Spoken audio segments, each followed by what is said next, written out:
All right, Joe. Frost. I love helping organizations that are making a positive difference on the planet expand what they're up to. You guys are up to some pretty cool stuff. We are, but so are you, right? So I Yeah. think that's part of it. I think I connect with people like you because we both see a need and we try to do something about it. Yeah. So for me right now, I'm working at an organization called Project C.U.R.E, Yeah. and our primary purpose is to send medical equipment and supplies to the most under-resourced places you can imagine around the world, Yeah. including war zones and places of natural disaster. Yeah. So just last week, we sent our 266th container to Ukraine Wow.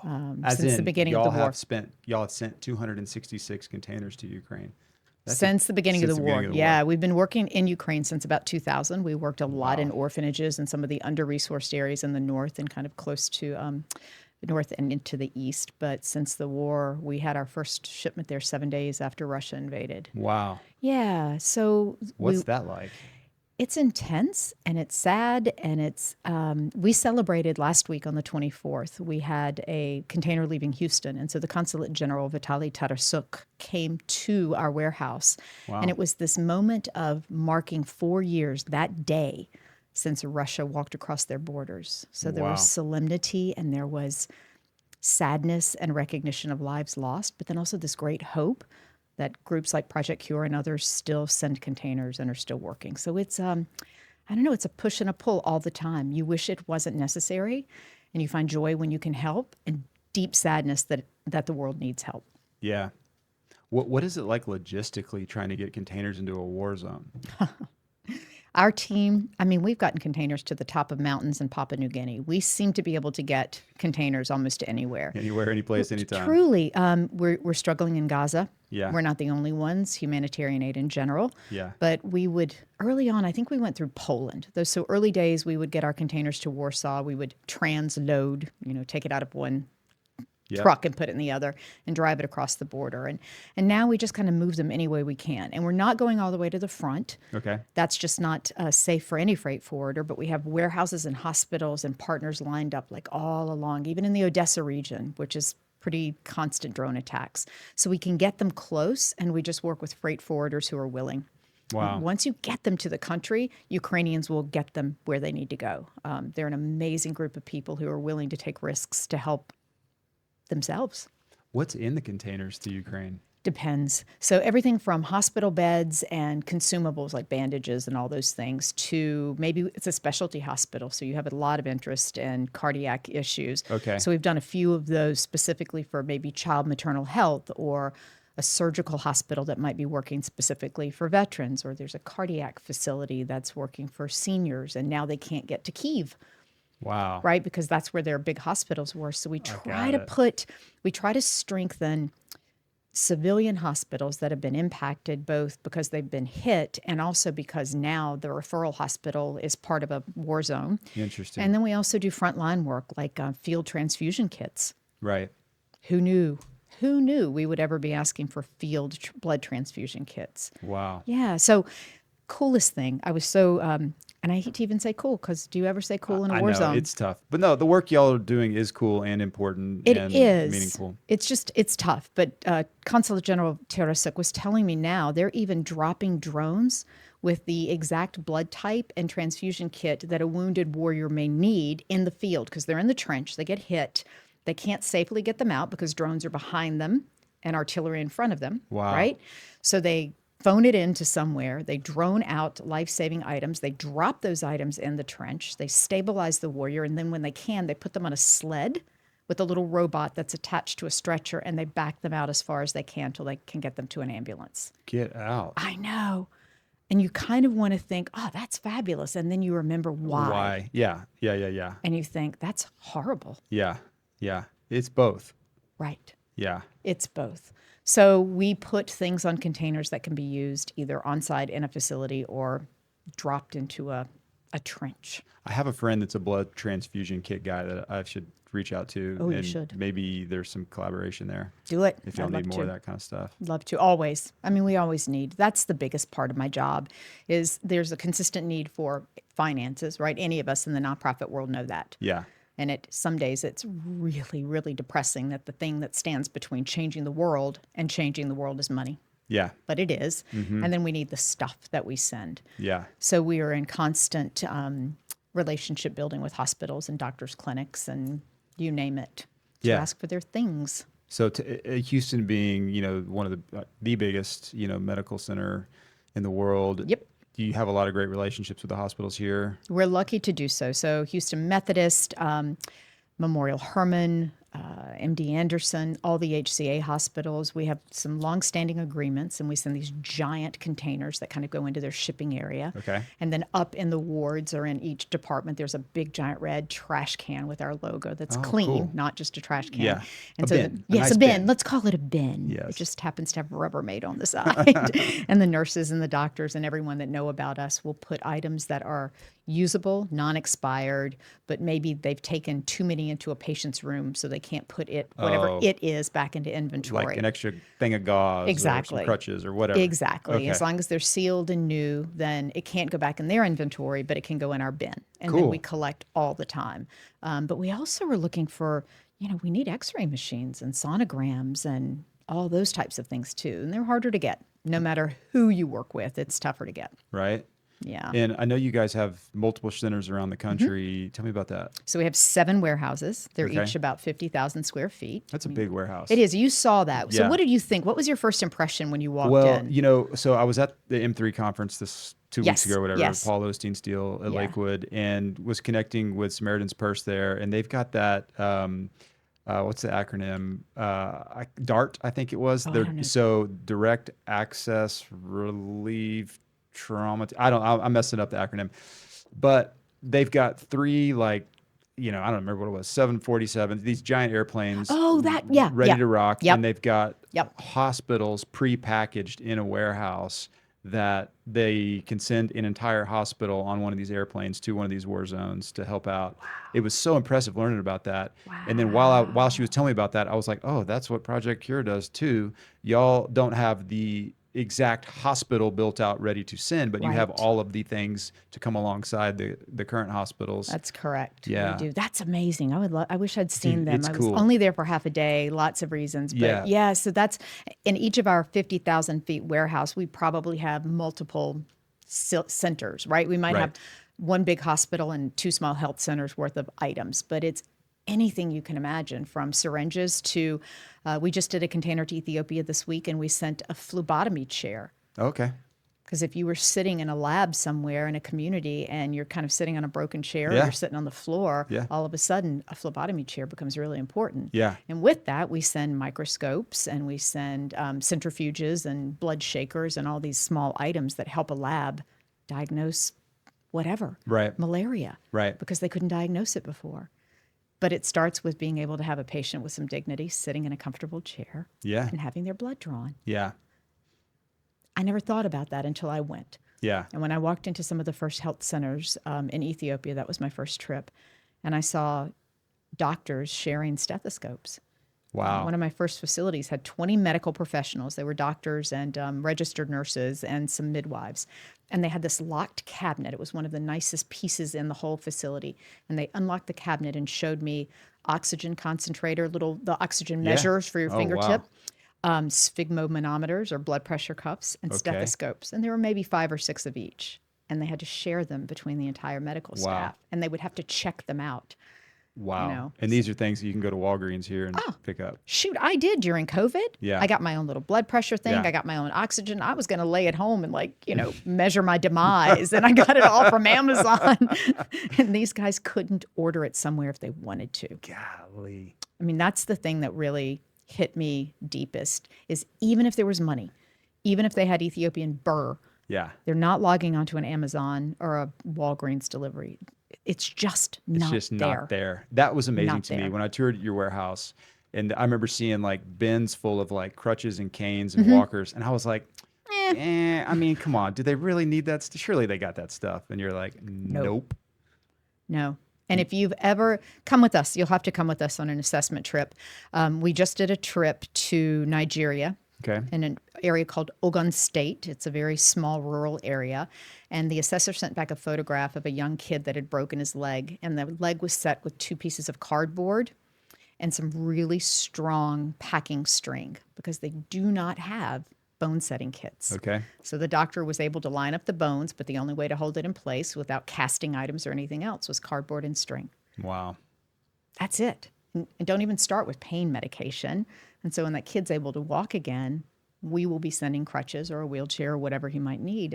If you don't have it, you're using a stick. I mean, you use what you've got. You use what you've got. And for us, it's important that there's dignity in the patient, but it's also important that a patient heals because for every patient that's sitting in a hospital with a broken leg that's set wrong, that could be a worker in the community that can't work anymore. Yeah. Right? It could be impact on finance of the community, on family life. You know, every kid we save, that's not just that baby's life, it's grief. It's a Yeah. mother that has their child and a family that doesn't suffer and a community that doesn't mourn and the possibility for tomorrow. So the impact is so much bigger than the crutches or the incubator. It's really about community health, to Wow. me anyway. It's really hard to fathom the level of impact you guys have had. How long have y'all been around? So 1986, Wow. 87, yep. We Okay. were founded, and our founder, who's still with us, Doug Jackson Sr., he's in his 80s. He's just the nicest, kindest, most, I don't know, humble man I've ever met. Yeah. He was in South America and saw some empty clinics and decided to do something about it. Yeah. So this is that moment where you watch a nonprofit form out of a bold idea that sometimes just doesn't play out well, but Right. he did. He would come back to Denver, pack up a truck and drive it back and forth with, probably some good stuff, but probably some stuff they didn't need because we weren't sophisticated yet. Yeah. But he was committed and he felt he had a calling. Yeah. So he kept doing it.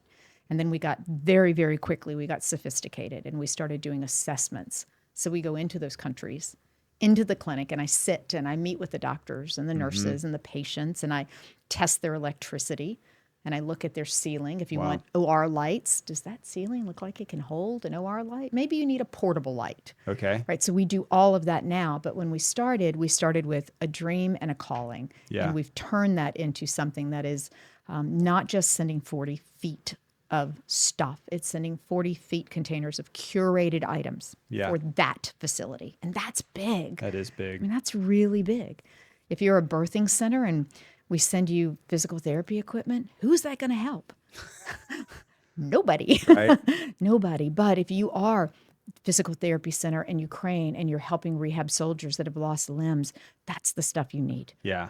So we want to make sure not only we send quality items, life-saving items, but we have to get it right for the patients in that area. Yeah. Yeah. Be super specific. Yeah, very much so. I talk about curating a lot, and we'll curate to. I just finished. I'm wrapping at the end of this month a 41 container project in Ethiopia. Okay. It's huge. That's taken us 2 years to do. And this, oh my gosh, this project. Let me tell you about this project. So it started with some diaspora in Minnesota. What is diaspora? Diaspora is anybody that comes from another place and lives in a collective. So if you and I moved to Sweden, we'd Yeah. be American diaspora. Got it. Right. So this is a group of Ethiopian Americans. They're all American citizens, and they live in Minneapolis, Minnesota, which has been a tough place to be a person of color recently. Yeah. Yeah. Yeah, it's been tough. But 2 years ago, I met 2 or 3 Ethiopian Americans who were business owners and doctors and a pharmacist, but they wanted to, and they gave back to their community. They were coaches for their kids' soccer team, Yeah. all the things. They were Yeah. Americans, Yeah. but they wanted to give back home. Yep. So we came together and said, well, let's send 3 or 4 containers to a small geographic area. Then more Ethiopian Americans heard about it. Then some Ethiopia Germans, Ethiopia Australians, and we ended up with 1,700 Ethiopians from around the world who contributed over $1 million to Wow. send 41 containers. Unbelievable. It has been, I don't even have words for it. I mean, it's been life-changing for me. I've traveled back and forth multiple times, and I've walked through those health centers and hospitals and health posts. And It's just like what part of it's Ethiopia? an area called the Oromia region. So it Okay. stretches from Somaliland almost to Sudan, South Sudan. So it Okay. goes through areas called West Walaga and Shashamane and Harar and East Hararge. So it's a big stretch of land, about 40 million people. Wow. And it is, it's under-resourced. For sure. It's one of the most poverty-stricken places on the planet, right? I mean, Yes, yeah. completely under-resourced. And Yeah. that's where you see doctors sharing stethoscopes and mothers having babies on the ground. What you also see, though, are doctors and nurses committed to change, Okay. right? So you have medical professionals trained in Ethiopia by Ethiopia universities who don't want to stand in front of a mother who is in labor at 6 months or 7 months and have to say to her, I don't have an incubator for you. I mean, maybe we can put a light bulb in a box. They want to save that life. Yeah.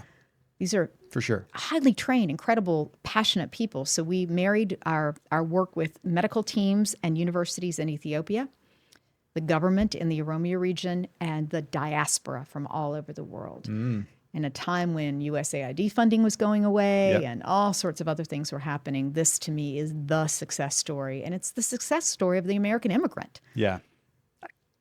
I mean, this is what our populations can contribute to and are contributing to, that are also running insurance companies and pharmacists at Walgreens and other things. And they're doing it all.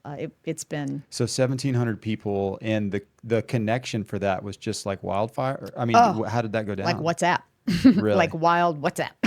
So I've never been on so many WhatsApp groups in my life.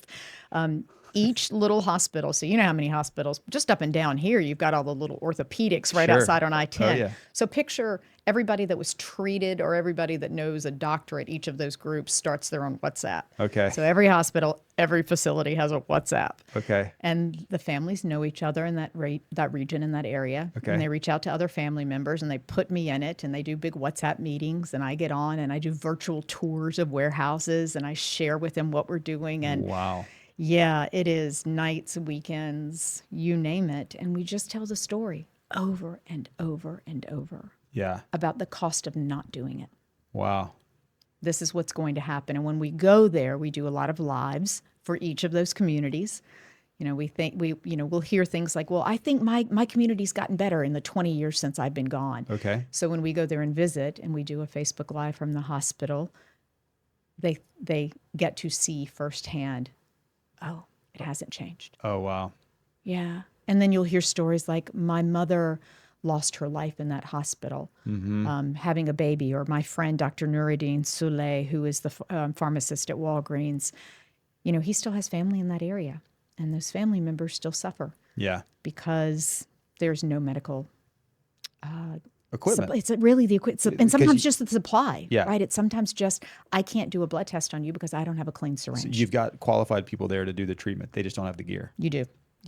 And you do things a little differently. You're training the people and bringing gear. Yeah, we're trying to do both. We're Yeah. trying to build infrastructure, like the project at Tinwick Yeah. that Russ White and Agneto Dare and that gang have put on. To me, is the most important project in the heart space, and it's the perfect model to follow for trying to rid the world of congenital heart defects. But yeah, well,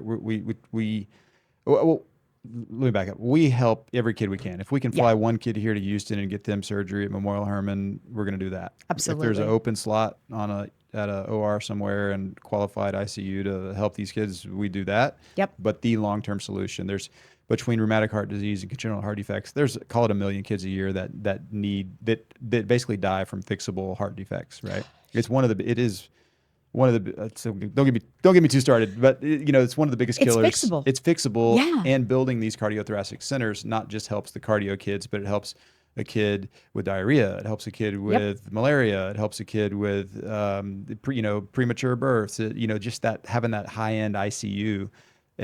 It's lift for the whole hospital infrastructure, Yep. right? And we've talked about this, and it's about capacity. Yeah. Right. What does it take to close our doors? Yeah. What does it mean for you to close your doors? Right. Like put ourselves out of business kind of thing. Yeah. What's that pathway for any of us that work in this nonprofit space? Yeah. Wouldn't it be great to dream of a day and a time that we can close our doors? Yeah. But those become complicated discussions. Yeah. It's capacity, it's training, it's capital, Mm-hmm. it's government, it's all of those things. And you can't really pull all those threads at once. So you have to find the place that you're strongest. right? And hope that people are inspired and come along. Yeah. You mentioned government. I know every place is different. Yeah. Have you found governments to be easy to deal with or problematic or all of the Yes. above? Yes. Yes. Yeah. I mean, and I'm sure you found it too. Yeah. It really depends. Funny story out Ethiopia story, and I can give a little Nigeria.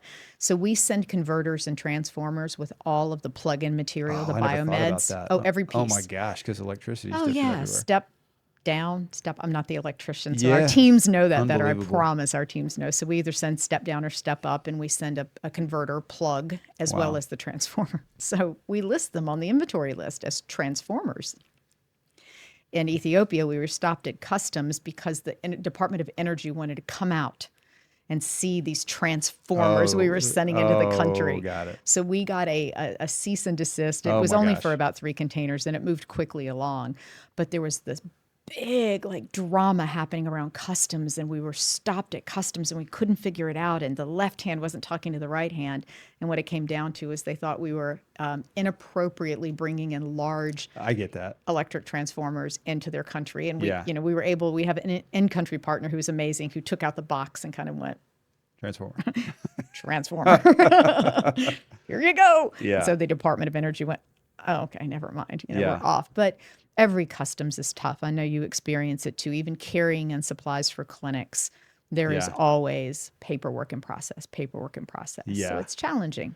It's challenging. And then you go someplace that wants some bribes or something, and then there's that whole thing. And, just the shipping industry in general, forget about even nonprofits, has, been sort of a pirate type industry for hundreds of years. So It has. navigating all that, I know, is difficult. And yeah, everybody's trying to tax your stuff on the way in and all that kind of And stuff. on the way out, and right. And thankfully, we have amazing freight forwarding partners that we vetted and that do give humanitarian rates. And we are able to work with the big guys that have solid infrastructure at reasonable rates and have long-standing relationships. But our team that does the logistics, Yeah. oh my gosh, geniuses. I Yeah. can't, this particular shipping company requires papers up front. This particular one requires us Yeah. to email something when it's halfway there. I mean, it's really nuts.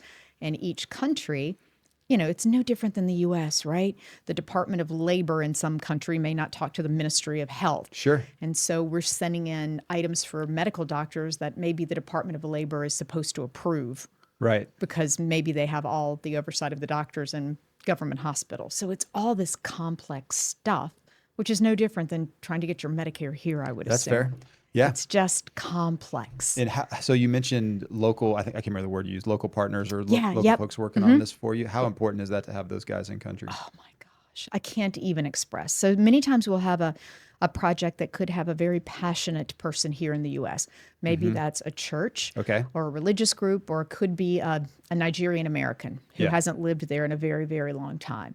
And maybe we'll come up with the funding, we'll have everything ready to go, but we don't have that partner in country that understands clearing customs Okay. or that understands taxes, right? Yeah. If you're giving, everything in our container is donated.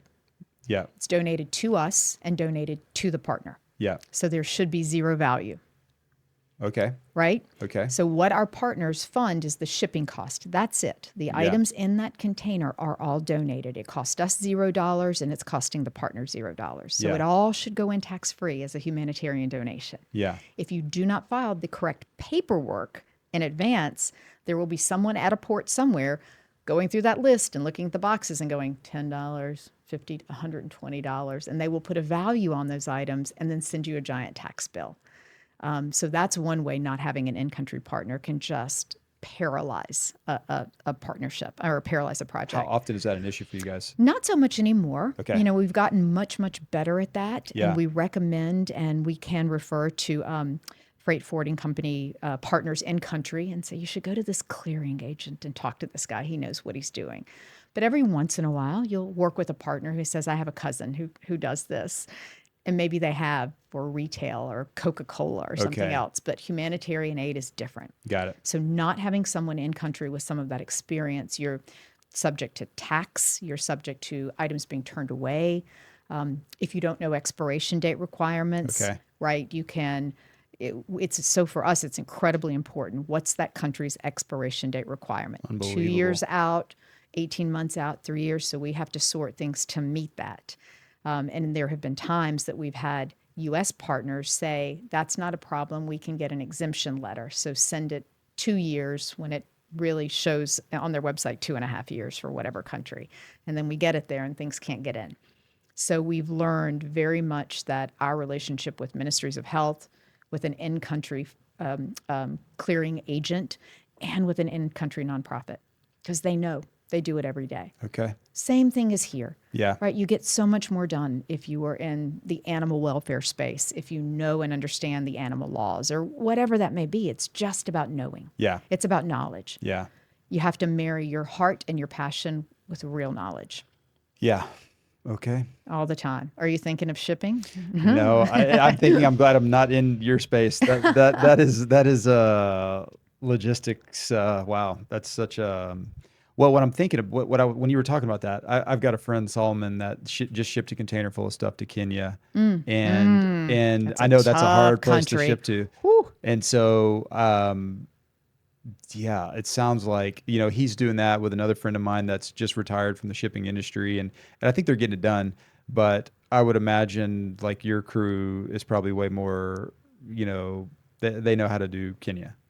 It's one of the tougher countries. Yeah. They changed their legislation a few years ago. We actually stopped shipping there for 3 or 4 years, Yeah. despite the requests. Oh, so much need.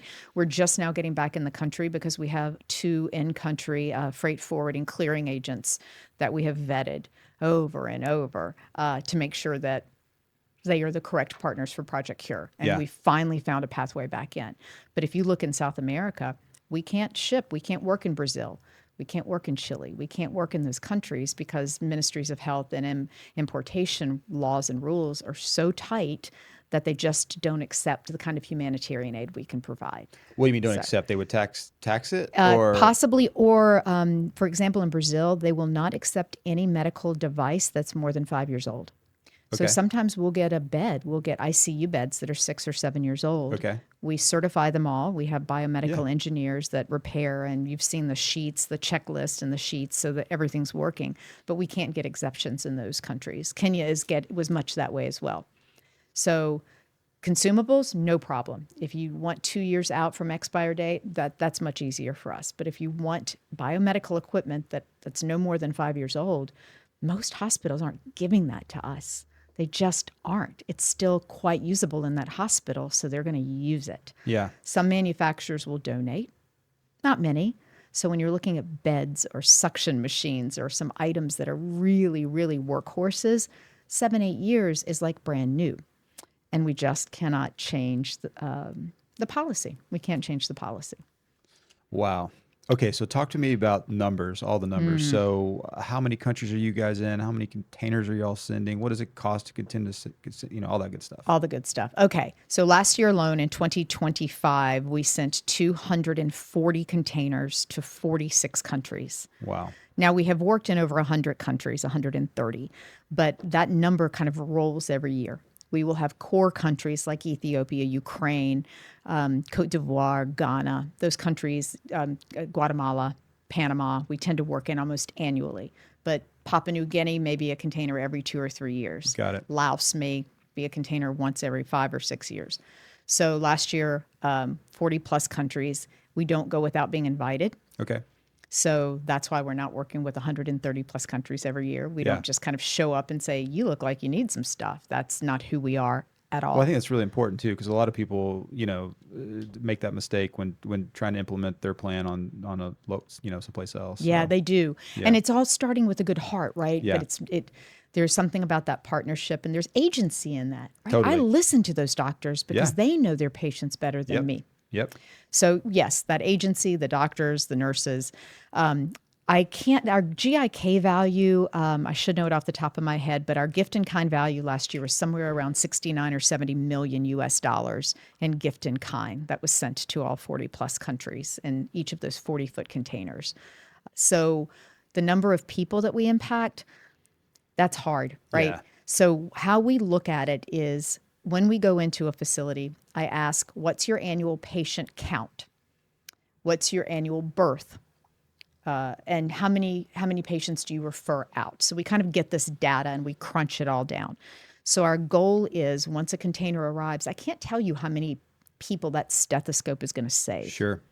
And that makes it hard for big foundation and grants and all of the things that I'm sure you've experienced too when Yeah. you're trying to get grants. Well, I want to know how many people you're touching. One doctor, he gets a stethoscope. Just give me the money. I mean, like, how difficult is it? So how we work to quantify number of annual patients, number of annual births, percent referral to the next hospital because you don't have capacity. Yeah. And then the catchment area. How many people are basically assigned to your hospital if they need a hospital? So how many potential patients would you have if they all came to you? And that's an area called a catchment area. Okay. It's pretty common in public health. And so we will take a facility and look at the number of patients that they had the year before. And sometimes if we get the data, which can be missing because they don't have it, how much does your patient count increase year over year? And then we say, well, after this container comes, you have the potential to touch X many patients. And we have confidence in that because you did that last year and the year before and the year before. Yeah. So that's kind of how we measure our impact. And then if we can maintain contact or if they're tracking this data, how many less people did you refer? Because you can do a C-section now. So you're not asking that mom to walk 20 kilometers Pregnant. while she's yeah. and in labor Yeah. and a challenged labor, Yeah. or she would need a C-section. Wow. So yeah, the idea of measurement and measurement is absolutely, we must be accountable in the nonprofit world for what we do. We have to be. You're trusting me with your money, your Yeah. time. So I would never want to abuse that. But there are some scenarios in which nonprofits start below baseline. And if you start below baseline and you're just trying to get a stethoscope, blood pressure cuff, a thermometer, I don't know how to tell all the foundations that need, well, how many people is that thermometer going to save? I don't know. Yeah. Yeah. That's fair. I don't know, but I can tell you what it can do. Let's build them baseline. Yeah. And then let's start measuring. But if we're not willing to invest in building to baseline, it's going to be difficult.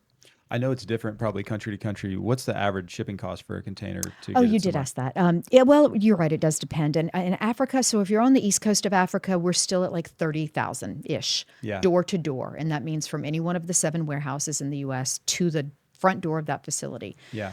That's West Africa, sorry. East Africa, it's getting closer to 3840. Okay. With the war in the Middle East, that is Okay. going to go up. Okay. Red Sea, Gulf of Aden will probably impose very high security fees. We went through this before about 2 years ago. Okay. So 40 to 44.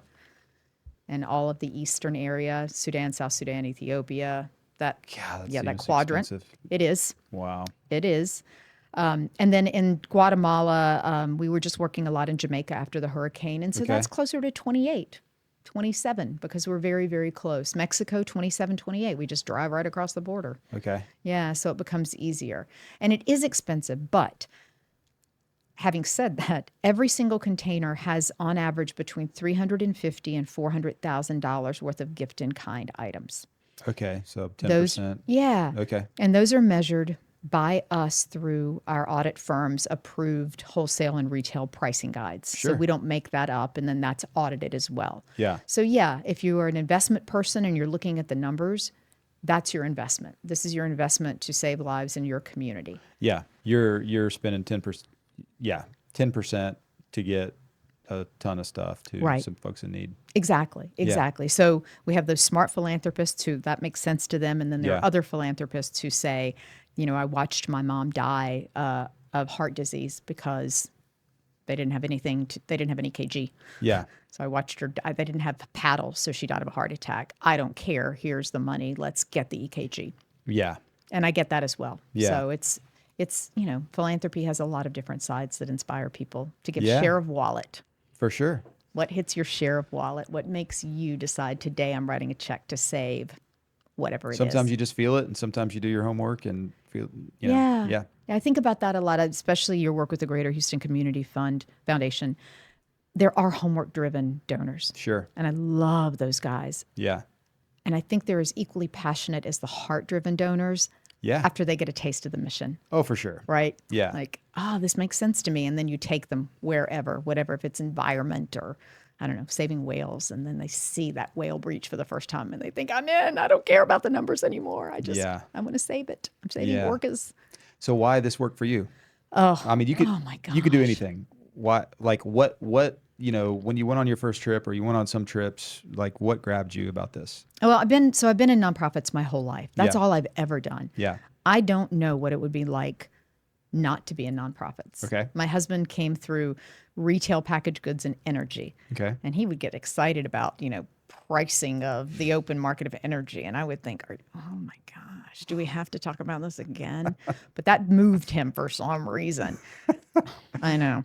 I actually started out in advertising at Lifesavers Candies. Okay. Right? That was my very first job out of college. I was going to be an advertising executive public relations I love person. that Lifesavers Candy, and here you are saving lives. I That's pretty funny. oh, it is kind of. It came full circle. I should call the people back at Lifesavers. That was like one of my big clients, and I just I would dress in my little Jones New York suits, and I would go into business meetings, and I would talk about promotion ideas, and it was probably a year into it that I thought, where is this going? Like, what do I really care about this? Yeah. And I had one of those moments. I've been rescuing animals my whole life. Yeah.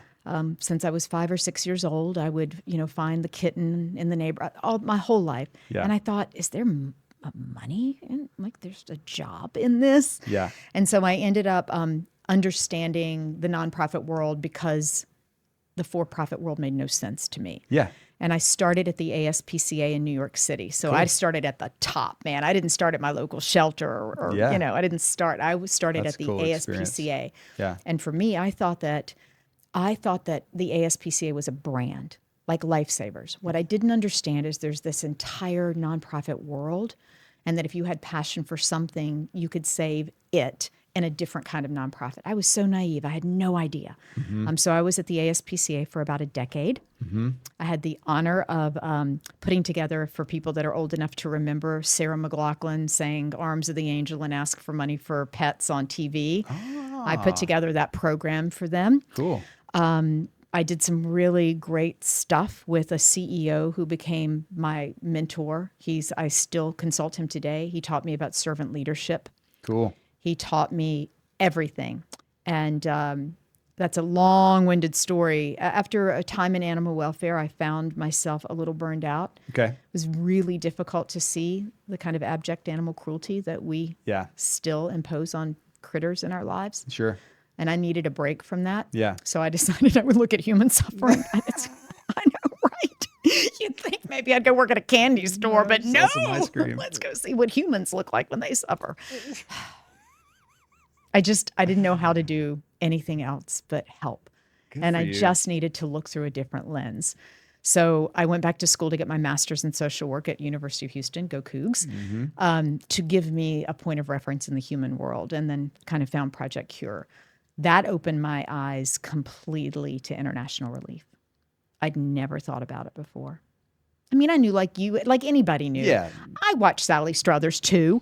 I watched her talk about, for the cost of a cup of coffee, you too could save a life. And I gave to International Smile Train and Operation Smile were my two big ones. Cool. I loved the work they did, and I saw it, but it seemed like a their thing. Sure.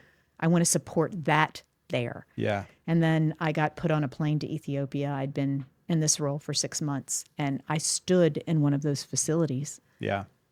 And I realized I'm here, and this is not a their thing. This is a here thing. Yeah. This is an us thing. Yeah. And they're looking at you for help. Yeah. And I'm looking at them for guidance. Yeah. So it's a partnership, right? Yeah. I am in a position to help you, but you have to tell me, you have to trust me to tell me what you need. And let's talk about this. It gets real. It gets real, like TV can never show you. Yeah. Yeah. Like TV can never show you. It made the world a much smaller place for me. Yeah. And that's why I stay. Because Yeah. the world is not that big. Yeah. Right. It's not that big. I mean, why do you do it? Why do you want to? You've got your amazing work here. You've got everything else you're doing. You have a family, and you want to save kids in parts of the world most Yeah. people have never heard of. I think for me, I mean, there's probably a lot of reasons, but it's cool for me that I'm a non-medical guy Yeah. that can come along really, really smart medical people Yeah. and help them because they are so busy doing medical things, and just sort of my entrepreneur brain can come alongside a project and help expand it. I don't need to be the guy that starts it. I don't need to Yep. be the guy that gets the award. I don't need to be the guy that does the work. I have a real fine niche, and it's really fun for me to think of a guy that wasn't that good in school could come alongside the Harvard guys and help, Yeah. and Yeah. be a contribution. And I mean, and you just feel better. I was thinking, if you eat bad food, you get bad sleep, you watch bad TV, you watch too Right. much news, like you listen to your bad friends, like you walk around kind of depressed and down and doing bad, Yep. But if you eat good food and you get good sleep and you exercise and you help some people and you listen to good stuff coming in the year and watch the good stuff on the tube, it's just like a more fulfilling life to walk around doing the good stuff. Oh, it's so true. And it's interesting because the stuff that we both do, and anybody in the nonprofit world, we bear witness to suffering, Yeah, right? We sure. have to. That's what we do. We decide we're going to show up to eliminate or lessen or change suffering in some way.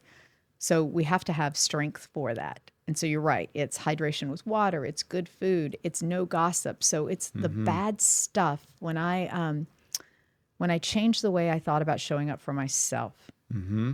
I changed the way I could show up for the world because burnout's a thing, especially in the nonprofit For world. sure. You see it all the time. Yeah. Vicarious trauma. You see veterinarians. They're the number one suicide industry in America right now, Wow. right? Because these are people who went to school to save animals' lives. And if you end up in shelter world, a big part of what you have to do is make Put, choices about lives because of space and sheesh. resources. So imagine that moral trauma that they're feeling. Yeah. Same thing. Yeah. You're here to change outcomes for kiddos with heart issues. I'm here to make sure a doctor has a stethoscope. Yeah. And when that doesn't happen, and it's going to not happen a lot, Yeah. Yeah. then we have to be strong enough to sustain that and keep trying. Yeah. Because sometimes it's really easy to just crawl in a hole and go, never mind, I'm going to go work at the candy store and just pretend like it's all okay out there. La, la, la. And it's not. Wow. It's just not. So I think, yeah, being physically, spiritually, emotionally fit and being willing to take a break when you need it too. Yeah. That's fair. Yeah. Like, Yeah. You got to take care of you yourself just and recharge the batteries. have to. And mentoring. I don't know if you do any of that. I'm back in school. I'm at Tulane getting my doctorate because I don't Yeah, have you enough to are. do. Good for you. What I have no idea why I'm doing this.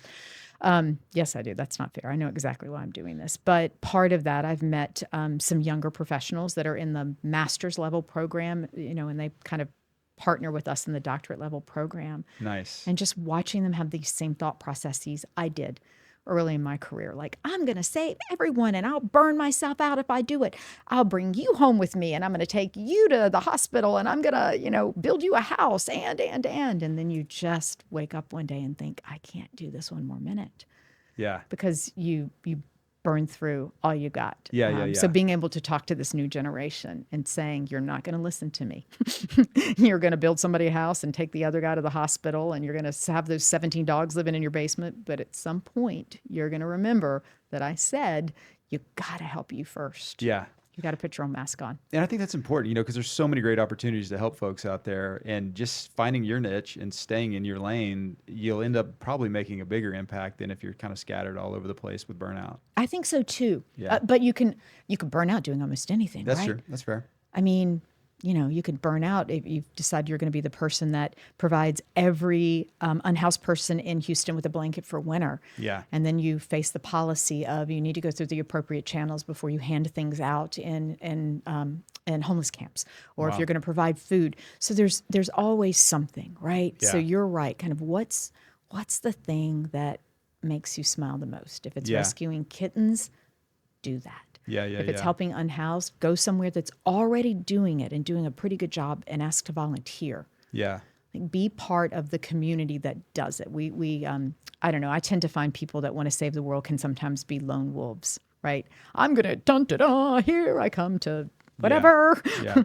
carry the whale. And it's not that way. We have to have community Yeah. in the work that we do, all of us, or nothing happens. Yeah. Speaking of community, you mentioned the Greater Houston Community Foundation Yes. earlier. Yes. I've found tremendous value out of participating with them in all sorts of ways, shapes, and forms. But I sort of view them as like Houston's philanthropic headquarters, sort of, where they try to get the right people in the right room to solve problems. And Yes. I know they did their family philanthropy day with That you was guys so this last much year. Yeah, fun. tell me about that. That I'm sad thank I you. couldn't make it. Oh, I was so bummed you couldn't make it either, and thank Yeah. you for that connection. Um, I believe I just read a report that they have either a full billion in assets, over a billion in assets, but they gave away a record number last year. Well, I read the same report, I think. Okay. So over the last 25-ish years, they've given out 3 billion. Okay, that's Yeah, 3 billion over 25 years. And you got to think it's going to be more than that over the next 25, you know? I like mean, let that sit for a minute. yeah. $3 billion. Yeah, and you got that's some of Houston's most generous givers. I don't know how many, 1,000, 500, over Yeah. I don't know how many, but yeah, it's all across, healthcare, Yep. homelessness, human trafficking, Yep. the education systems, you name it, advocacy, all sorts of stuff. I think I read the majority of it is here in Houston, but a lot of it, Texas, and then some national and international projects as well. It is. I think I have a passion for breaking into the international world there. But yes, honestly, every community needs a community foundation of that size, and there Yeah. are others in the U.S. But I believe we're the largest. No, it's pretty for a young one because Houston's only 25 years, so there's a lot of them Yeah. that are older. I can't remember exactly top 5, top Yeah, 10. it's got to be. It's up there. When I was in New York City, the total assets there were a little less than Houston, to be honest with Oh, you. really? Yeah, because different communities give philanthropically different ways. Yeah. Sometimes the philanthropists in a community want to give directly, or they have their own family Yeah. foundations and don't maybe go to a community foundation. We should break this down for people that maybe don't know the yes. community foundation concept. Yes, So you're more involved, so you tell so it. if you're an individual that is thinking about maybe setting up a private foundation for your own family, or if you sold a company and you have some big windfall of cash coming your way, which would be a great problem to have if Yeah. you want to give it out. Donor advised fund is basically like a savings account that you can put money into and then dole it out over time. You get that immediate tax write off and then dole it out, in the coming years. You can set it up to where your kids can, participate in some of that as well, Yep. or whatever. And yeah, the value I found at the Greater Houston Community Foundation, I'm not sure they all run this way, but I really like their model, is that if I'm interested in homelessness, there's 100 other people there that are as well. Right. And rather than me doing my homework on my own, I can go to a lunch with all the homeless folks and have 5 panelists that are some of the big homeless, shelter providers in Houston come, and I can learn about that. I can collaborate. I can figure out where I want to put my dollars. I can figure out where I want to volunteer. Right. There's a lot of opportunities to get connected rather than approaching it all by yourself.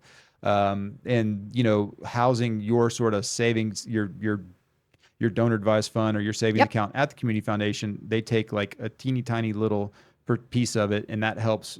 If a bunch of people are doing it, that helps fund full-time people to go around vetting nonprofits, connecting with guys like you at Project C.U.R.E, Yep. putting on family philanthropy days, helping connect more folks to you to help you expand the work of your organization. Right? That's absolutely right. And I think most of them work very similar depending on the size of the community foundation. I know the Knoxville and Nashville area community foundations are much smaller, so they have a smaller staff. And many of the foundation board volunteer to be those vetting people that you're talking about. Yeah. So they may not have a program person that goes out and looks at all of the homeless groups, but a board member might choose to do that. Yeah. So but it's the same idea. Those donor advised funds, you don't have to think about philanthropy except maybe the bucket, and then you get to go participate and ask questions. So Yeah. I love them. I think they are amazing. I think for nonprofits, breaking into them It's challenging. it can be, but Yeah. it's always that's always a big goal. It should be. It should be. It should And be. I'm surprised by the number of nonprofits that don't really know about yeah. the community foundation. They don't. I mean, there's a lot. There's a lot. I know. was on a call this morning with a nonprofit and some folks from the community foundation, and because I learned, when a nonprofit, a lot of them like to, if they can, get call it 1 to 2 years worth of cash in the bank to their make sure endowments. Yeah. And so the community foundation here in Houston has a program where you can put those dollars in a couple different investment vehicles. That it's like GHCF takes like $750 per $1 million. So it's super low, but it's an investment pool, and it's usually a larger investment pool than obviously the nonprofit by themselves would be in. So there's some security there. Right. The board, the investment committee at GHCF vets it, plus the individuals. nonprofit, their investment, so you have like 3 layers of people vetting these things and Yep. a lot of eyes on it. And so there's opportunities to have, that capital for nonprofits Yep. continue to grow and connect and collaborate, so anyway, I think there's so many It's ways so many ways. wherever your nonprofit is, go talk to your local community foundation and Million percent agree. I mean, yeah, if in a time of economic collapse, what was it, 2007 in the housing market, yeah, many nonprofits lost their major donors. yeah, They may even possibly through their community foundations or their direct relationships because their portfolios, private portfolios, may have been collapsing. yeah. So those donors were dipping into endowment quite frequently, right, to Wow. make sure that they could continue their program work. Yeah.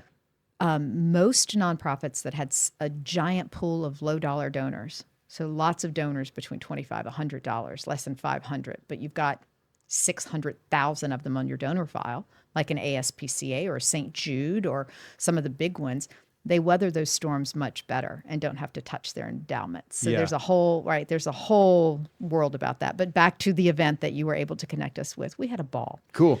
So we have a thing called a Kits for Kids. Okay. And it's basically a medicine cabinet light that goes in every container that we send. We send a couple of pallets, and it's for the hospital or the clinic that receives the container to hand out. And it's a backpack. It's got our logo on it. Not that that matters, but just recognizable. And it has a place for you to write a message to a kiddo. And we sign something from someone in the US wishing them well, which Okay. is so beautiful. And then we pack it with things like combs and toothbrushes and toothpaste and items that they're not going to get regularly wherever they live. Or even if they get them, it's usually scarce. A kid can use a toothbrush for up to 2 years in some communities, or they don't Wow. even have toothbrushes, so they have a way of converting sticks to clean teeth. So we give them useful medical things, but it's the backpack that the kids really hold on to. Yeah. And I've gone back to do impact evaluations and seen the kids, they're so proud of that. I bet so. And they'll carry their school books in it, or they'll just walk around in it. And this message, they may not even read English yet, but that message that somebody thinks about them.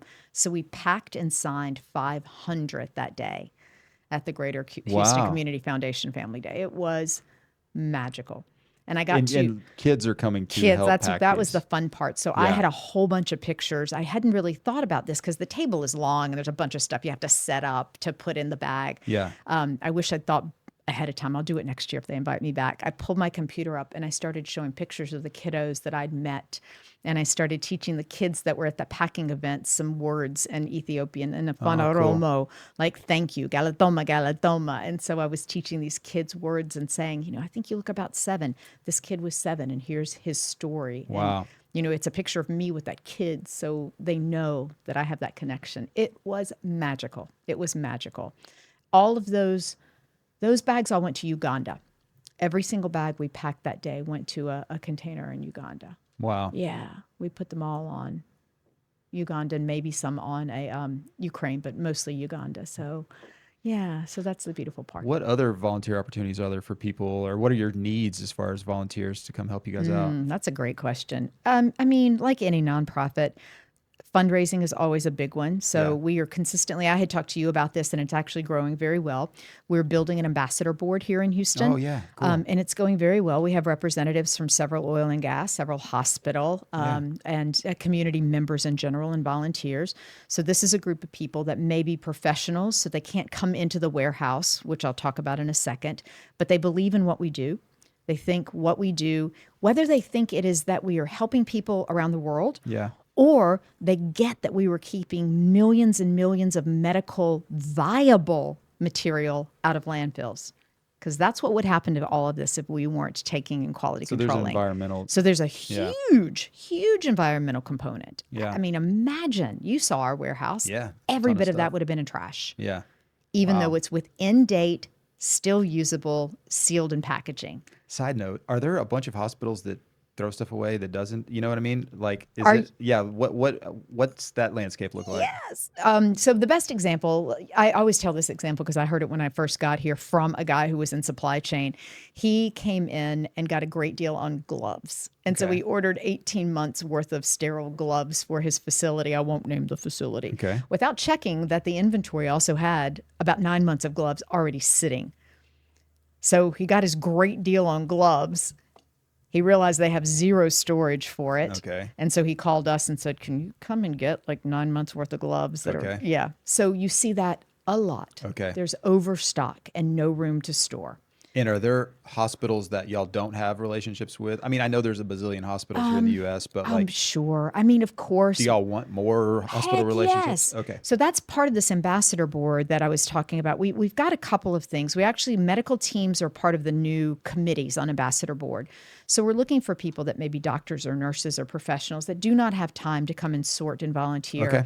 They may have interest in mission kind of trips that we can get to later, Yeah. but maybe they connect. So we would meet with them once a quarter and sit down and share names.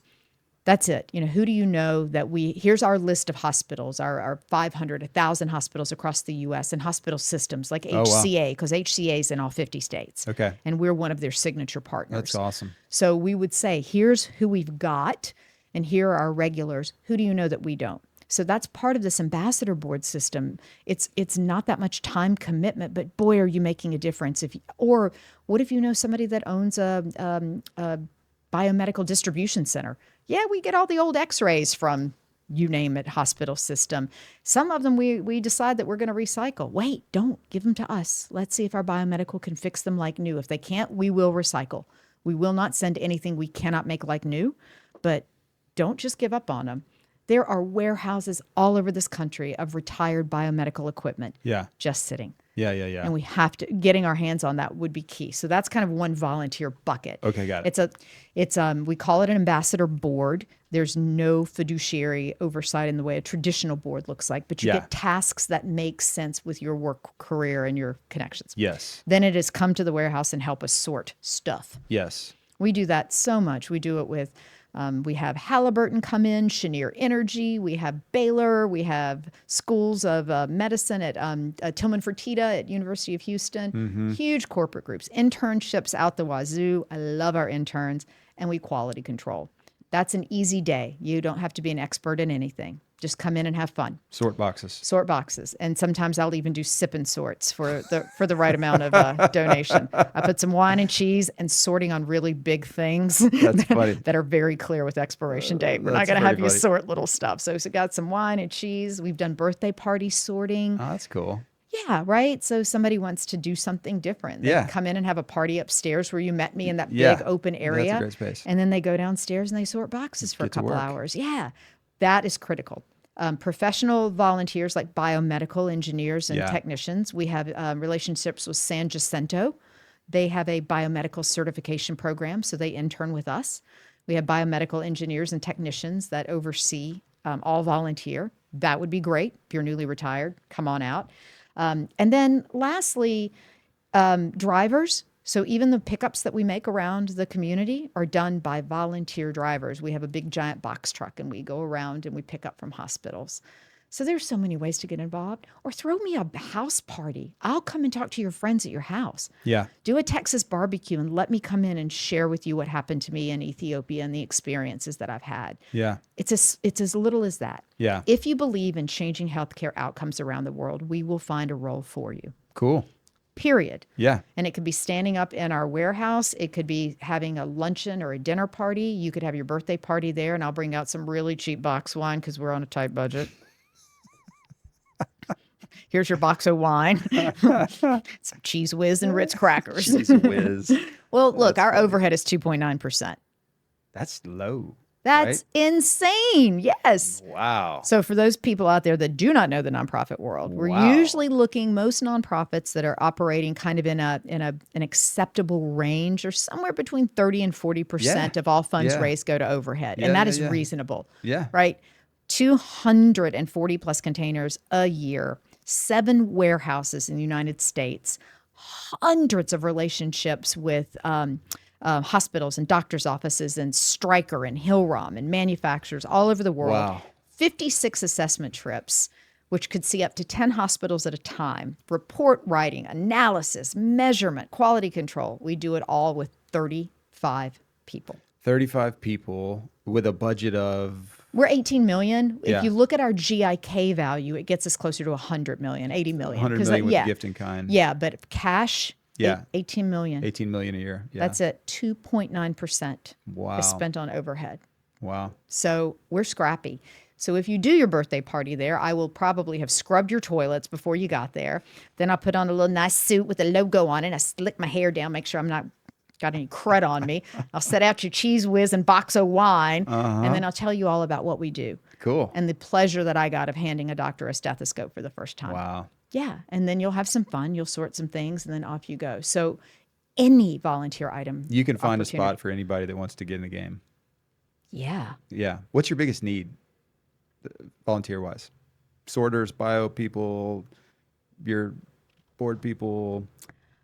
I would say selfishly, where I sit right now, it's board people, because I think those board people, if with the right interest, could bring in some volunteer parties and groups. Got it. Right? They could help, part of maybe there's a committee that recruits drivers as a board committee or helps open doors with hospitals. Got it. So for me, it's that ambassador board Yeah. is really important, because that becomes arms and legs for everybody in Project C.U.R.E.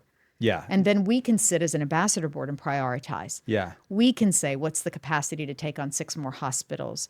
Well, we have all the space in the world, but we don't have drivers. Okay, who's willing to make some phone calls to get drivers? Yeah. Because that's what I would want. I would want an ambassador board that sat around and helped us determine how to fill needs that we have every day. Yeah, We're yeah. a nonprofit. There's never a day I don't have Yeah. a need. Yeah. How big of that board? How many people are you trying to get on? I'd love to get about 12 active. Yeah. I mean, it would be great to have 24, but let's start with a reasonable amount of people, 12 active, and each of them can come in saying, I've got a friend who would be a great person. But 12 to have those first deep meetings. And I should also acknowledge we already have about 8. So when I say 12 new ones. So that would put us at, what is that, 20?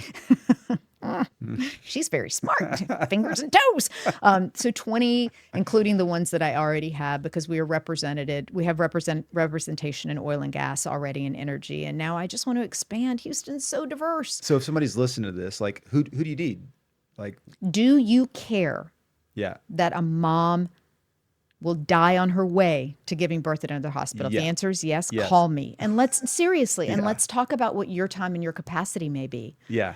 And it doesn't mean you have to be the person that has all the connections in Houston. Yeah. It could be that you really like organizing stuff and you're willing to organize a series of birthday parties and help me market that. Yeah. So if you truly believe that saving lives and taking all of this medical waste that we are not allowed to reuse in the U.S., that's the other thing. We get this a lot too. There are very impoverished areas all over the U.S. Sure. Yes, I was born and raised in one. I Yeah. was born and raised on the Appalachian Mountain in North Carolina. Yeah. My grandparents didn't have a toilet until I was like 7. I get it. Yeah. I know poverty. What we send, we are not allowed to reuse in the U.S. Okay. So by requirements, either federal government, hospital-specific policy, you name it, all of this would end up in recycle bin. So in many, many ways, if people say, why aren't you helping in the U.S., my personal answer is, I am. You should see the volunteer work and all the other stuff I do outside of this. And there are amazing groups that do that for the U.S. So if you are passionate about this, go find a group that does this. But if you believe that stopping medical waste or reusing medical waste in a beneficial way and helping people around the world is your jam, call me. I'll find something for you. We will do something together. Well, even if I really like your point. I want to expand on that a little bit. So people just finding their niche. So if you're good at spreadsheets, Heck, yeah, there's- come on. if you're good at carpooling, if Yes. you're good at whatever it is you're good at, there's a spot for you somewhere. Yes. And if we haven't thought of it yet, bring me an idea. I have an intern that just started a couple of weeks ago, and I was downstairs talking to her. She's in the sorting area. She's a master's public health. She's got a side hustle of building up social media people. So she's got this cool. bartender friend of hers that she's got up to a million followers on the Tickin' Talkin' The thing. Tickin' Talkin'? Yeah, the Tickin' and Instaweb? Talkin' Insta webbing fake book. I was like, you got to be kidding me. How do you get 1 million followers with somebody throwing bottles in the air?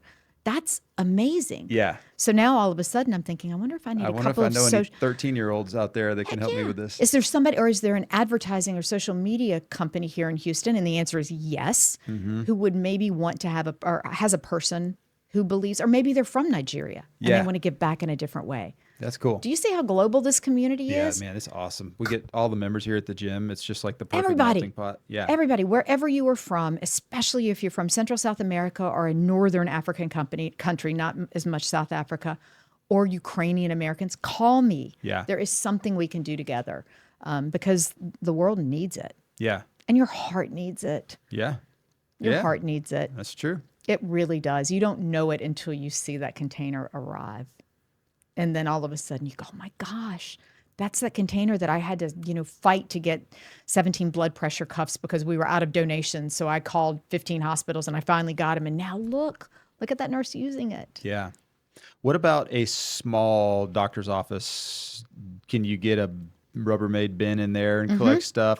If there's a doctor with a practice out there that would go, yeah, we throw a bunch of stuff all the time. Absolutely. How do they get in touch with you, or how does that work? Same thing. They can call me at 1-800-CALL-JOE. I'll give you my contact information. But we work with small doctors' offices a lot. Sometimes they're retiring Okay. or they've sold to a larger practice and we go in and clean them out. Okay. And sometimes they do exactly what you said. They just have their bin for us. Okay. Yeah. And many times we'll get small to mid-size companies that decide they want to redecorate. And so Okay. they're changing out their exam tables. Yeah.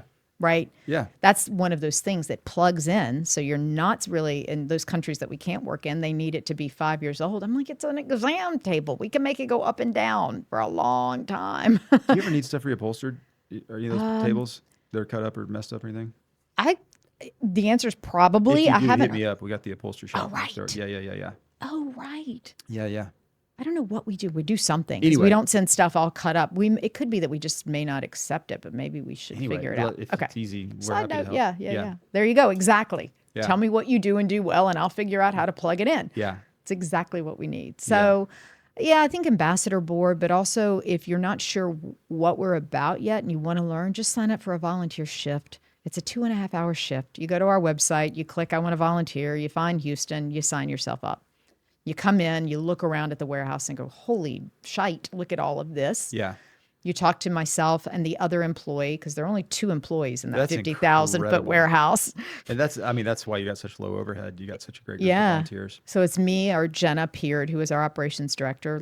Jenna isn't in the office today. She's got a project out of the country. So our interns are running the They're running the show while you're warehouse here? today. Heck yeah. Heck yeah.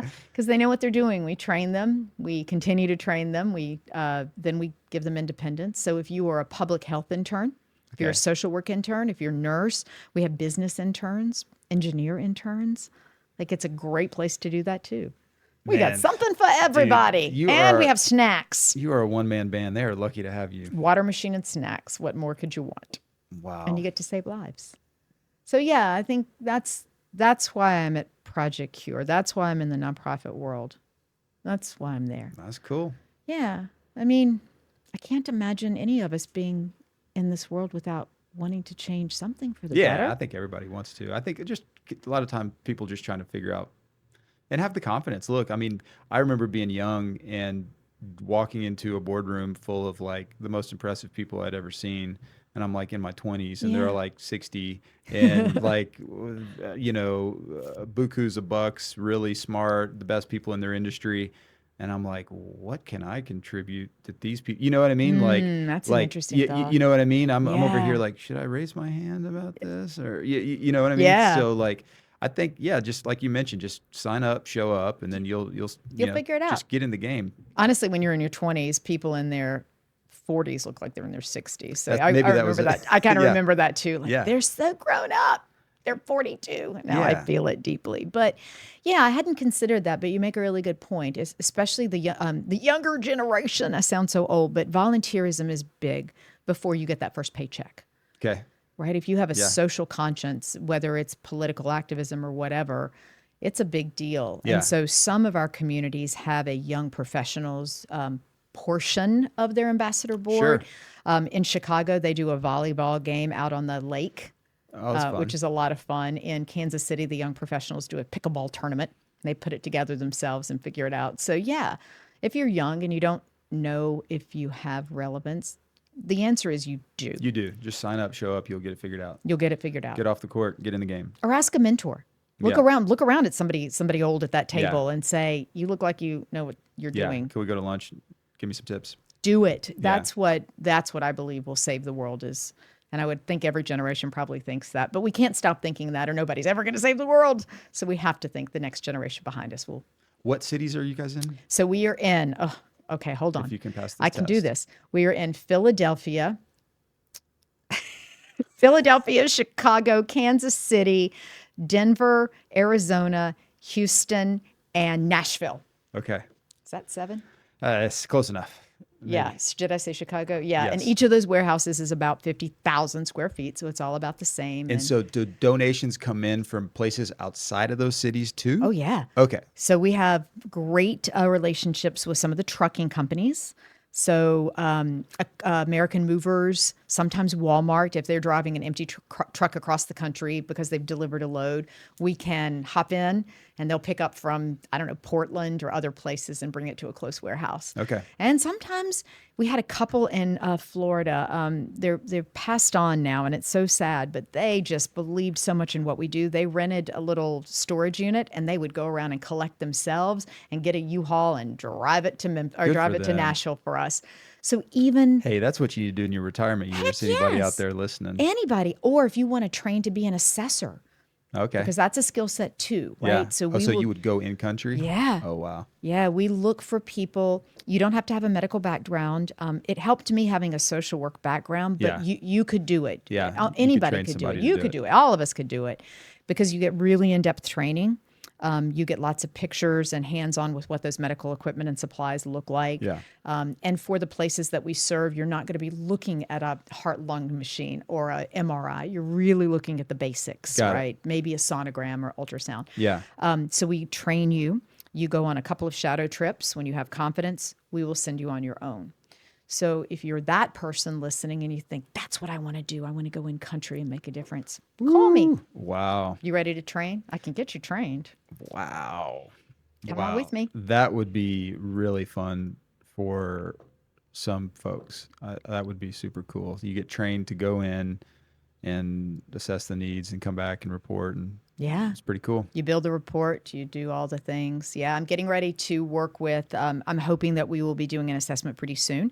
There's a new group out of Atlanta. You definitely need to know them. They're called Heart Attack Ethiopia. Okay. Yeah. Tell me about You that. must know them. Yeah, You what- have to go find them. There's a doctor in Ethiopia who is a cardiologist. He was performing a surgery. I don't know the type of surgery. I'm not a Okay. cardiologist, so Yeah. I don't want to mess this up and mess up his reputation by saying it wrong. Yeah. Whatever same surgery that he was performing in Atlanta about the same time, his uncle was dying from that same kind of heart disruptive moment, whether it was a full Right. heart attack or something, because the team in Addis Ababa, the capital city, did not have the right training to do Okay. this. So very much like you and what I hear from you. He first started missions. So he asked cardiologists that were friends and colleagues of his. He's an Ethiopian American. He's been here 30 years. One of the top surgeons in his field in Atlanta. He got surgeons from all over the U.S. to go do a couple of missions. And he thought, well, this is nice and I can help when I'm here, but. Right. So now he's building out a training. He's gotten 2 floors donated to him from a hospital in Addis Ababa, the capital city. And they've Wow. got Black Lion and some of the bigger hospitals in that part of Africa. And he's working very hard to build this 2-floor training facility. And his goal, very much like I've heard you talk about, teach, teach, teach, teach Yeah. and train, teach and train. Yeah. Right now, he's focused on Ethiopia because that's where he has availability and that's where he's gotten the space. We're talking about what we can supply in terms of equipment and supplies that will help him get started, knowing he's going to have to purchase some big things like that heart-lung bypass. Wow. Those are huge. And we don't really get those donated that often. Yeah. But he's blown me away. He's incredibly impressive. He and his entire team. He's organized, he's smart, and he thinks for the future.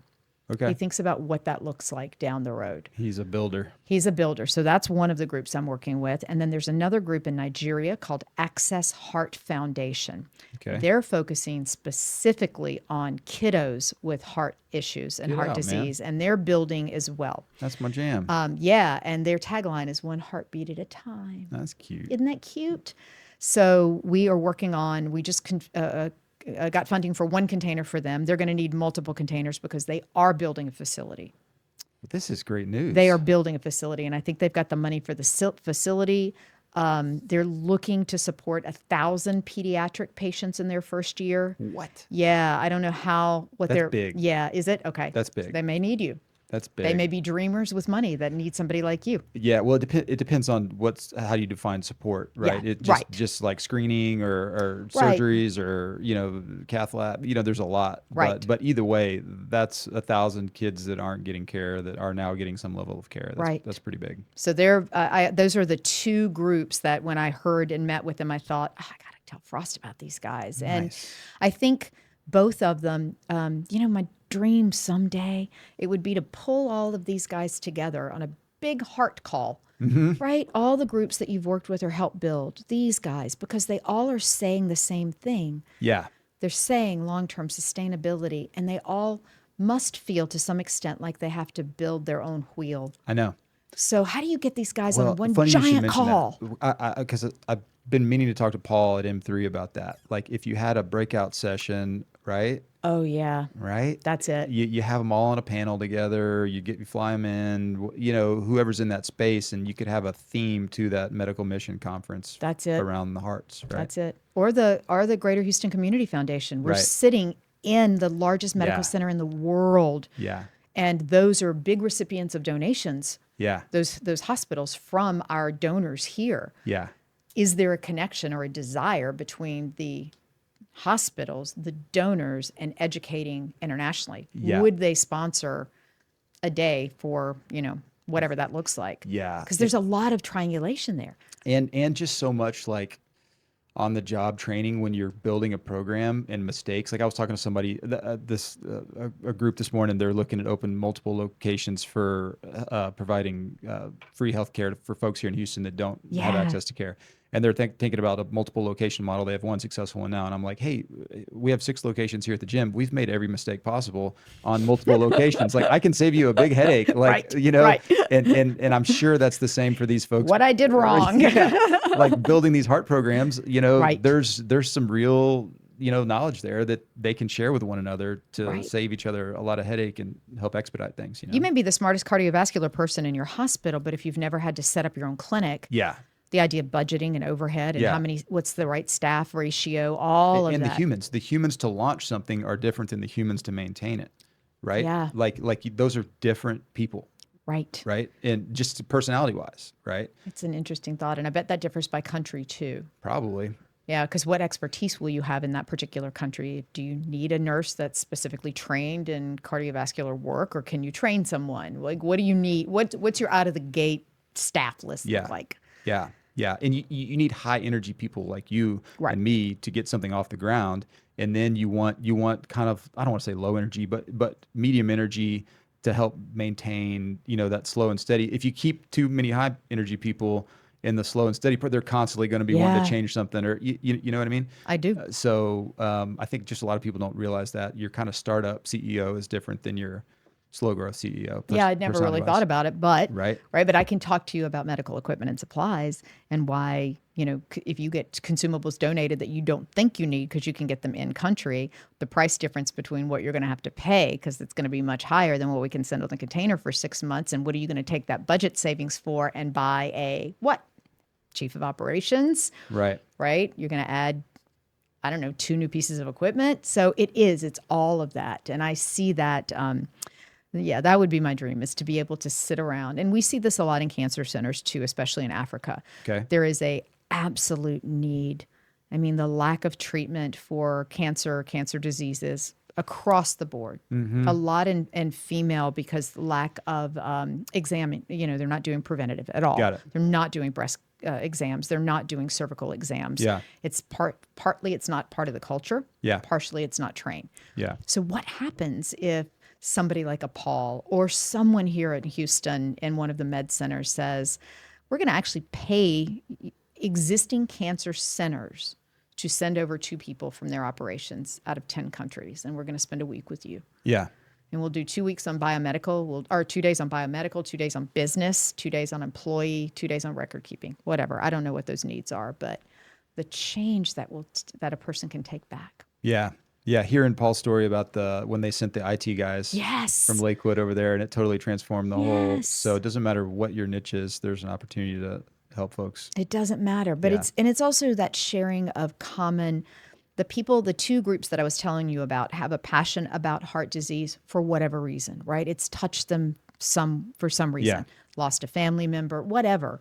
The same way people that go into cancer or so get those people with the same passion in the room Yeah. because you're already one step closer to having a community built in a whole different way Yeah. than just 20 random doctors. I'm Yeah. a podiatrist. I do, colorectal. Who cares? I want to save heart. I want to save kids with heart issues. Yeah.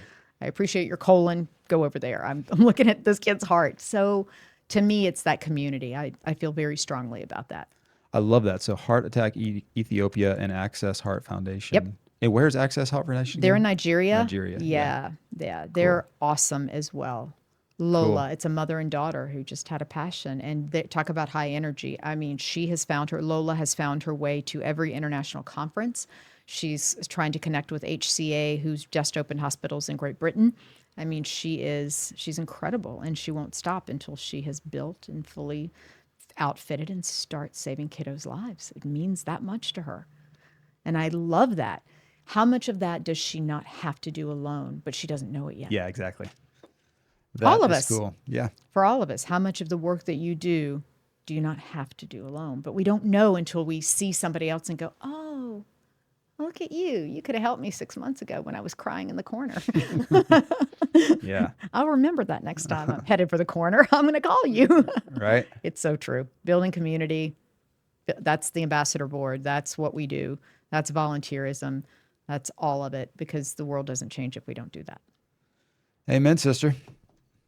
Well, Joe, you are a force of nature. Thank you Oh, yeah. for coming in and sharing your story with us. So, You're if welcome. people want to connect with you, they go to the website. What's the website? How do they do all Yep, that? it's projectcure.org. Pretty easy, all one word. CURE stands for Commission. Uh-oh. Uh-oh. Commission for Urgent Relief Equipment. Commission for Urgent Urgent Relief Relief Equipment. Okay. I love that.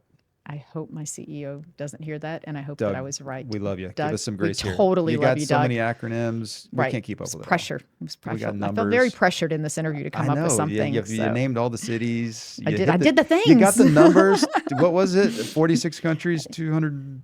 44. Yeah. Yeah, I did the thing. So Commission on Urgent Relief Equipment. But yes, you can go to projectcure.org or you can email me directly, Joe Sullivan, J-O, no E, Okay. JOSULLIVAN at projectcure.org. I got my name right. You So got your that's the name good right. news.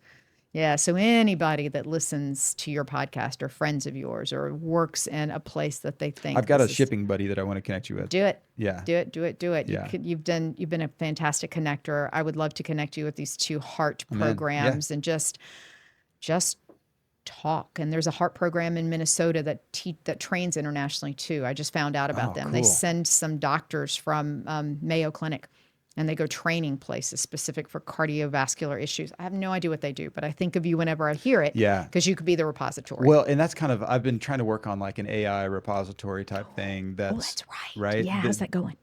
Well, it's like crazy because like what my original vision was like sort of happened like because AI like every month is better and yeah. better. Yeah. So it's like, oh wow, I was going to build this thing and like it sort of already built itself, you know? Terrifying. So I'm like, okay, yeah. But just the sheer amount, it's so hard to get global stats and global health, Yeah, it because is. there's not Paper records. There's not or no records. Or no records. And so, you're using sort of round guesses in a lot of stuff. Yep. But even just getting in our world, there actually are. I mean, there needs to be more, but there are enough surgeons on the planet. I think when I broke it down, each surgeon on the planet is doing 1.5 heart surgeries a week in the world of congenital heart defects, which is a really low number. Okay. Right. So like they could do 5 a week, 1 a day is pretty doable, and some can do more. Okay. And so you've really got like, okay, well, so I originally thought like, oh wow, there's maybe not enough surgeons. We need more surgeons. But like you can take an adult cardiothoracic surgeon and train them to do some of the easier kid cases. Now, some of the super hard kid cases, it takes like years of training and whatnot. Sure. But point is, there's an efficiency issue globally. So it's just like, and why is there, if we've got the surgeons, what's the problem? Well, in a lot of countries, there might only be, say, there's 3 operating rooms or 4 operating rooms, and then if a kid comes in with appendicitis tonight, that's emergency Yep. surgery. That kid's having the appendectomy, and the heart case gets kicked down the Yep. road. And then tomorrow night, if there's a car wreck, and that kid comes in, and then there's only 6 ICU beds, and those are full. And so the heart patient keeps getting kicked. And so what you need is you need more operating rooms and you need more ICU beds, right? Interesting. In Yeah, of order to have, course. And it if you has to have be dedicated and held and set aside. dedicated. So you got to dedicate 6 ICU beds to your heart Yeah. program if you're doing a couple surgeries a week or whatever. And then you got to make sure you've got the staffing to support that, right? Right. Because that ICU is like, the ICU nurses are like the most important part of the whole thing, right? You got to have a good ICU doctor, a Sure. good surgeon, all those things, perfusion, all that stuff. But anyway, and a lot of that, depending on the government, where in the world you're trying to pull this off, is this budget going to get cut with the new administration that comes in, or is this a mission hospital like Tenwick that controls their own budget and has good funding and Right. can build that sort of thing? So it's just coming along, meeting people where they're at, coming alongside each one of those programs. And then what I found, there's a ton, basically every doctor and nurse and cardiologist, surgeon in the space would love to help build a program somewhere, Sure. but they don't know how to get in touch with Heart Attack Ethiopia, and right. Right. And then there was like, well, traveling to Ethiopia is far. I can travel to Panama. It's only a 3 or 4 hour flight from Right. so, but then this world of Zoom happened after 2020, we're now, our surgeon here is on the Zoom call with the folks in Panama like once a week and is helping review Oh, cases. And yeah. so what we thought we were going to have to go down there once a month or once a quarter is now like just a ton of Zoom calls, and they're having good outcomes, and That's they built a nice. facility and, Yeah. all that stuff. So anyway, point being, there's a lot of opportunities and a lot of people that want to help, but it's just trying to get them all together. So some sort of, online, and Something. Yeah. there are, groups that meet kind of annually or every other year for societies, different type of surgeons, kind of world forum type Oh, things. sure. Of course. But Of course. it's like this one last year was in Hong Kong, and it's like, man, nobody from here is going all the way to Hong Kong, Right. and so it's like, okay, can we use technology, make it more convenient? Do we need a big WhatsApp group like Yeah. you did it? Do so how that's really the conversation, is Travel like, visas. yeah, I mean, we have two surgeons. We don't have visa approval to leave Ethiopia, yeah, but we have funding for yeah, them. So they can't come in. They can't. yeah. So there's that. There's that. There's that barrier. And So that then, means we have to go there. yeah. And who organizes this collaboration? Well, it's not the doctors because they're busy. Right. And so does this fall under one of the heart nonprofits that's out there that has the time, that has a volunteer, that has a staff that can organize Oh, and create yeah, this and yeah. own this, right? To keep it going forward. Yeah. It's not a university. It's not, No. and so anyway, that's the thing, is like, how can you connect more folks? I mean, connections do happen organically, Yeah. right? Yeah, of course. And, but is there a way to do that with technology that There's fast got to forwards be. everything? Yeah. There just has to be. Yeah. I mean, there has to be. There's Yeah. you're right. If you meet people where they are, our conversation is very much we can go fix all of this, but the truth is that all of this is going to be at a bunch of different levels. Totally. Right. So you probably can't just kind of dump everybody in a room and say, let's look at a budget, because there are going to be some people that have never opened an Excel document, Yeah. because computers are just not available to them. Right. So whatever they do it on a scratch pad. Yeah. So you're right. It's not just about the topic, it's about where they are on that topic. Exactly. So then it becomes layered, doesn't it? Yeah. Whew, we got our work cut out for us, Frost. I'm telling you. What else we gonna do? What else am I going to do in You got this something life? else better to do? Absolutely not. All right. No way. Teaching it now. I'm teaching Excel. I'll volunteer somewhere. I love it. Thanks for having me today. You're the best, man. So was much wonderful. fun. Thanks for coming in. Absolutely. Anytime. Anytime. All right. Well, that's a wrap. Thanks, everybody. Thanks, everybody.